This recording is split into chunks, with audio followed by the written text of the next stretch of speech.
Уважаемые стрелки, спортсмены, охотники, сегодня я вновь хочу вам показать замеры, как нужно снимать замеры с приклада. Сегодня мы отстрелялись. Я думаю, что вот эти стрельбы вам не сильно сейчас помешают. Вот, мы находимся сейчас на стенде. Ребята стреляют по мишеням. И я начну вам рассказывать, как нужно брать замеры. Для этого, ребята, вот заводское ружье с заводским прикладом. Еоспорт. Отличное ружье. Прямо вот итальянское ружье. Вот. Оно на мне сейчас я пострелял. С него тоже неплохо сидит. Но единственное, что вот только вот затыльник нужно спустить ниже чуть-чуть. А так вот по рукоятке, по высоте гребня практически ружье очень подходит. Ребята, что могу сказать вам? Перед тем, как сделать замер, это видео может быть полезно даже для тех ребят, которые делают приклады, начинающие ребята. Можете добро пожаловать ко мне в шапке профиля. Я всегда рад общаться со своими коллегами. Меня записывает Владимир, тоже человек-охотник со стажем, заядлый охотник, и мой коллега. Поэтому сейчас мы с ним запишем видео. Первое, ребята, это нужно стоять. Обязательно вот ноги по ширине плеч. То есть вот ноги, плечи.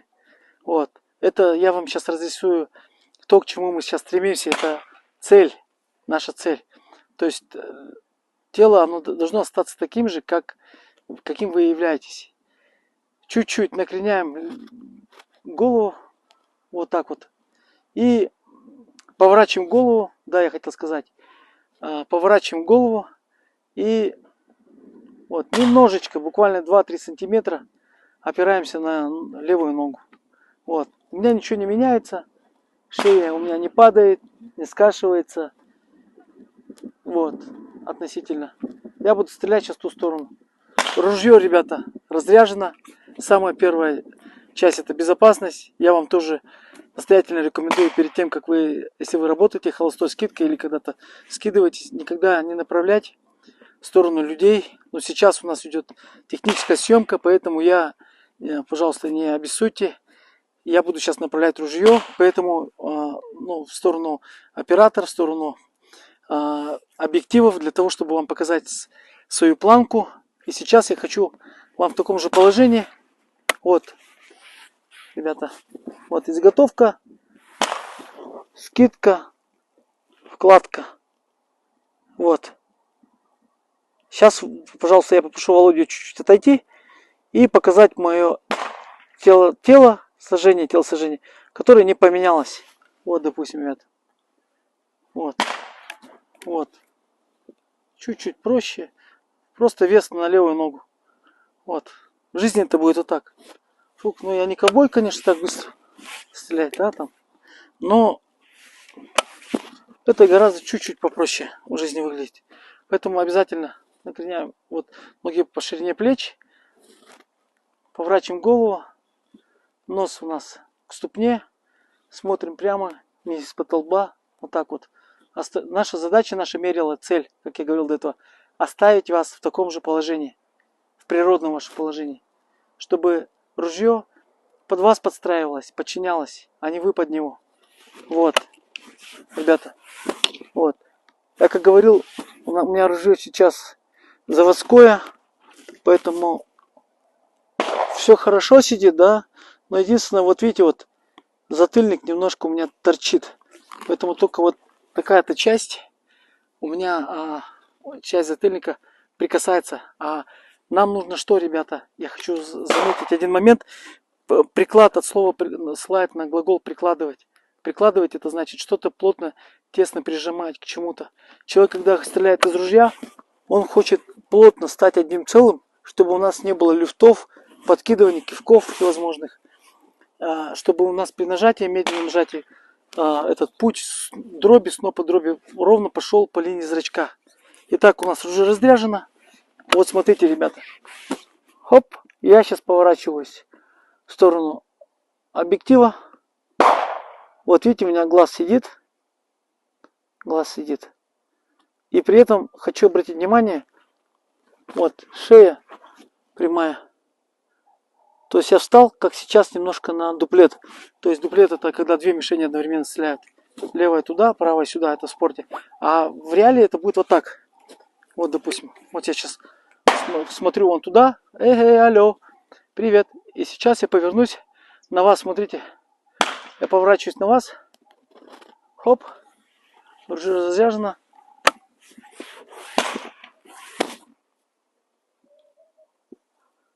И видите, у меня глаз должен быть выше. То есть основное мерило критерий, ребята, это чтобы у нас слева направо, справа налево, панорама, полный обзор глаз, чтобы у нас глаза были открытые. Но я начинал, когда стрелять, у меня глаз был полузакрытый. В основном начинающие охотники не стреляют с полузакрытого глаза. Но по мере возрастания их навыков они открывают глаза, и когда приклад у них сидит на месте, ну, как я его называю, тестом или водой, который принимает любую форму, да, как говорил Брюс Ли. То есть где-то он увеличится, где-то меньше. Просто шея выпрямляется, и человек остается самим собой. Например, когда я сейчас сильно скашу, вот, допустим, если я хочу вот часть затыльника полностью, допустим, прижать, допустим, чтобы оно здесь не торчало мне нужно вот так сделать к фланге. Вот посмотрите. На моей шее. Видите, какое напряжение возникло? Вот. Вот мне сейчас тяжело. Вот я вот стою вот так вот. Видите? Вот тут немножко как бы есть сравнение, разница с тем, что вот заводской приклад он немножко не подогнан под меня. Поэтому первое, ребята, это обязательно стойка. Стойка. Потом у нас вот так вот. Медленно. Все. Обязательно стойка. Потому что если будете вот так вот стрелять, как на биатлоне, или вот так вот стрелять, или вот так вот стрелять, если стойка, то мы не достигнем с вами цели. Поэтому первое мы исходим в стойке. Следующее, что я хотел показать, ребята, обязательно нам нужно будет с вами, ребята, вот я здесь сделал небольшую такую эстетику. Вот, это меряем с вами палец, ребята. Берем руку, расслабляем ее. Видите, она в полуизогнутом состоянии, когда ее сверху вниз держишь, вот так болтается. Вот ложим ее сюда. Видите, вот здесь, на удивление, оно очень подходит. Я стреляю фалангой. Когда я у людей спрашиваю, стреляете чертой или подушкой, в основном люди стреляют вот этой частью фаланги. И мы опускаем палец, приподнимаем большой палец, и от него мы меряем. У меня 8,5. Вот, на скрине даже можете увидеть. 8,5. Вот, 8,5. Значит, у меня вот эта вот косая черта, видите, вот как полупистолет. У некоторых людей, вот, бывает вообще вот такой вот полумушкет. У некоторых полупистолет, у некоторых пистолет.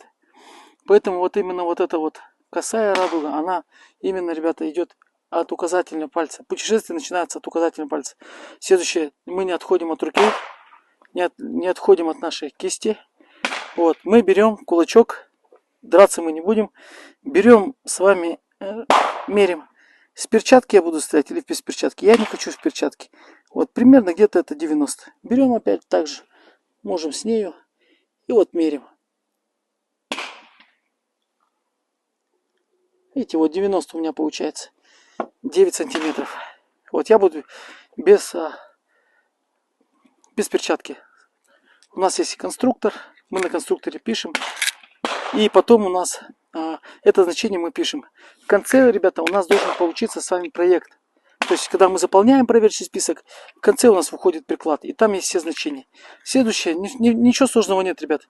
Берем указательный палец, выпрямляем вперед. И мы же держим с вами, как мы знаем, все 4 пальцами. Вот, 4 пальцами. Вот, берем вот этот средний палец. Да. Вот. Поцелуйчик с большим пальцем. Шейка называется. И вот так вот берем. Видите, в диаметре 4,5. Допустим, тут какое мерило. Не надо обязательно, чтобы он был вот такой. Может быть и вот такой. Видите, вот заводские приклады какие. Ну, где-то где-то в районе вот так вот будет. Но это не 80, понимаете, и не 90. Это вот в этих категориях лежит. Поэтому обязательно нужно мерить, чтобы он был где-то вот в районе вот так вот. Вот, обязательно замеряем 4,5. Здесь вот в прикладе, вот в пистолетном, вот это у нас без стопера приклад. Без стопер. Это со стопером, стопер, который гасит амортизатор и вообще удобный такой для некоторых дисциплин. Нельзя сказать, что это лучше, этот хуже, это чисто на любителя, ребята. Он, вот видите, вот поцелуйчик, вот где-то здесь, вот в этом районе у меня уходит, если я плотно. Вот палец у меня указательный выходит. Это называется у нас шейка. Мы закончили с вами, ребята, с рукой, с кистью. Это очень заглавная часть. Почему она заглавная? Потому что, смотрите, ребята, если человек держит, например, какой-нибудь, мушкет, допустим, вот так, да, но это очень неудобно вот так вот, издалека так. А если это будет пистолет, и хват будет удобный, человек может даже, я не говорю, что вам надо вот так вот стрелять, да, вот так вот, если хороший хват, вот пистолетный всегда, ребята, удобно, допустим, держать, всегда удобнее держать. Если, допустим, у него есть шишка, он очень хорошо, хватки такой четкий, всегда удобнее держать вот этими 4 пальцами, чем держать, например, какой-нибудь такой вот, мушкет. Знаете, мушкет, это как Пушкин же стрелял на дуэли, там были такие мушкеты в свое время. И поэтому с рукой у нас закончено. Следующий параметр, ребята, если вы хотите, чтобы у вас глаз лежал, допустим, над планкой, или ниже планки, да, ниже планки, то нужно, ребята, первое мерил, чтобы удобно, когда над планкой глаз лежит, над планкой, чтобы вот эта вот взлетная полоса, она была ниже была, ребята, вот, ниже. Не в эту сторону низко прямо, глаза не видно, а чуть-чуть выше. Критерий 2-3 мм над нижним веком. Вот эта вот полоса, планка должна быть, чтобы луч зрачка проходил по ней. И планка практически не мешала. По части вопроса, высокая планка, низкая планка, нет критериев. Это все формирует приклад. То есть, если приклад, пистолет хороший и подогнана высота гребня, то даже низкую планку можно сделать как высокую планку. Главное, чтобы она была под глазом, ребята. Это вот основной критерий. Вы можете это попробовать. Мы берем дальше, ребята. Добавляем. Давайте я еще раз покажу. Вот, ружье разряжено. Вот. У меня, конечно, он чуть-чуть торчит. Вот. То есть без усилий, ребята. Вот. Не надо вот прямо так вот не делаю. Просто вот. Обратите внимание. У меня глаз сейчас над планкой. Приклад совпал таким образом, что он стоит над планкой. Дальше я хотел обратить внимание, ребята. Нам необходимо взять палец, вот, скинуть там, где у нас прижимается скула, не здесь, а вот здесь, взять, поставить ориентир. Мы взяли его, ложим его на край стола. При этом у нас эта часть планки, да, линия ствольной коробки, так назову, да, таким сложным словом. Линия планки, линия ствольной коробки. Вот у нас с вами метка, где у нас есть. Мы берем метку, мерим от торца, от самого края металла до этого части, где у вас соприкасается скула. Здесь 24 сантиметра. Бац, сразу 24 сантиметра отмечаем. Это нужно для чего, ребята? Для того, чтобы можно было 24 сантиметра отметить в этом месте и уйти теперь на вертикаль. Это был горизонталь, а это вертикаль. В этом месте мы до края стола мы тут выровняли. У нас ровно край стола. И здесь необходимо, ребята, взять, хоп, с краем стола соединить. Тут 4 сантиметра. Взяли это значение, нарисовали. Вместе со мной можно. Сейчас, кстати, мы скоро будем эту программу вводить для людей, для общей массы, чтобы люди пользовались этим как помощь. Следующее. Здесь по резиновый затыльник, по конец резинового затыльника здесь 55, ребята, 55. Записали 55. Следующий замер, ребята, сейчас мы заканчиваем с вами уже. Вот, это у нас курок. Вот, у нас 38 сантиметров. Низ 38 сантиметров. Но здесь есть такой отдельный момент, ребята. Это нам надо сделать вот эту часть. Смотрите. Обратите, пожалуйста, на внимание, Володя. Вот, я возьму руку, ложу на плечо. Видите, вот как горочка такая. Мне как горочка. И вот затыльник, прикасаясь к плечу, лежит косо. В основном. Приклады заводские у нас идут, к сожалению, вот такие вот, прямые. А нам надо, чтобы он был косой. Поэтому нам нужно вот эту часть приклада, верх затыльника, называют его пятка, да, в жизни? Пятка. Здесь очень много заимственных слов. Всякие шейка, там, пятка, там, носок, пятка. Но мы называем по-простому, ребят.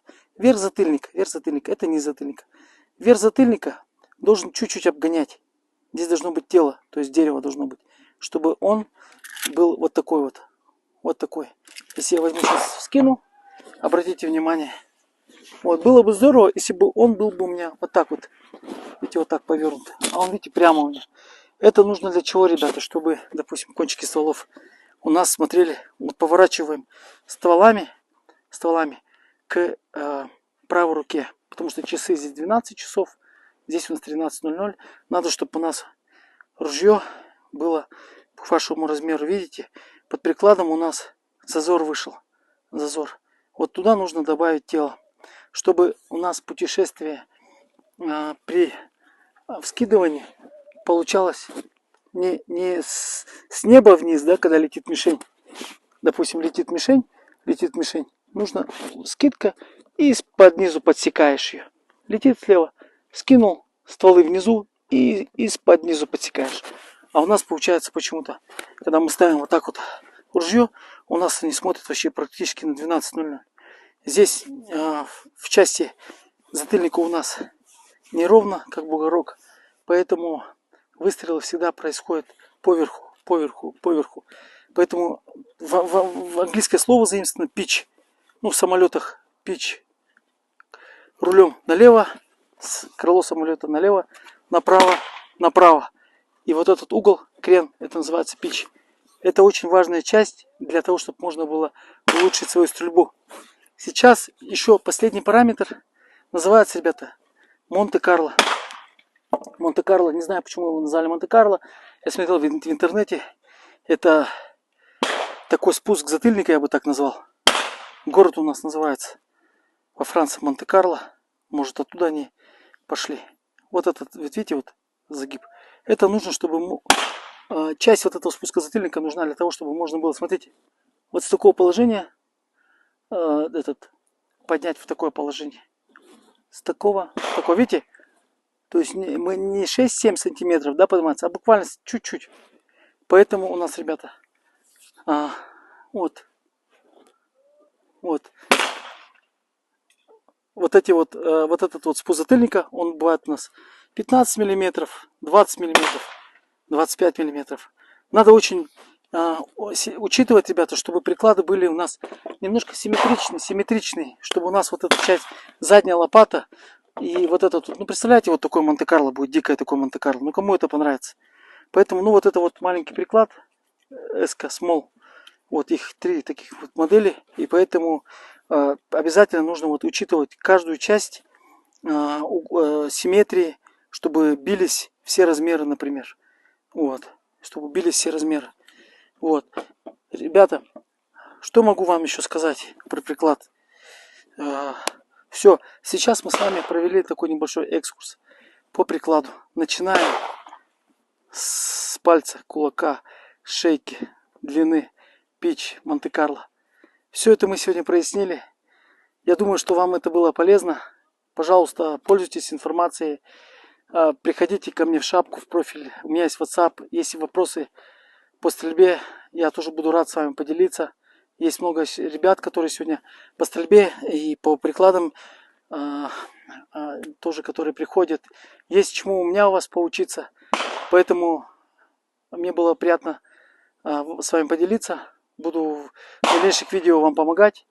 До скорой встречи. Ставьте лайки. До свидания.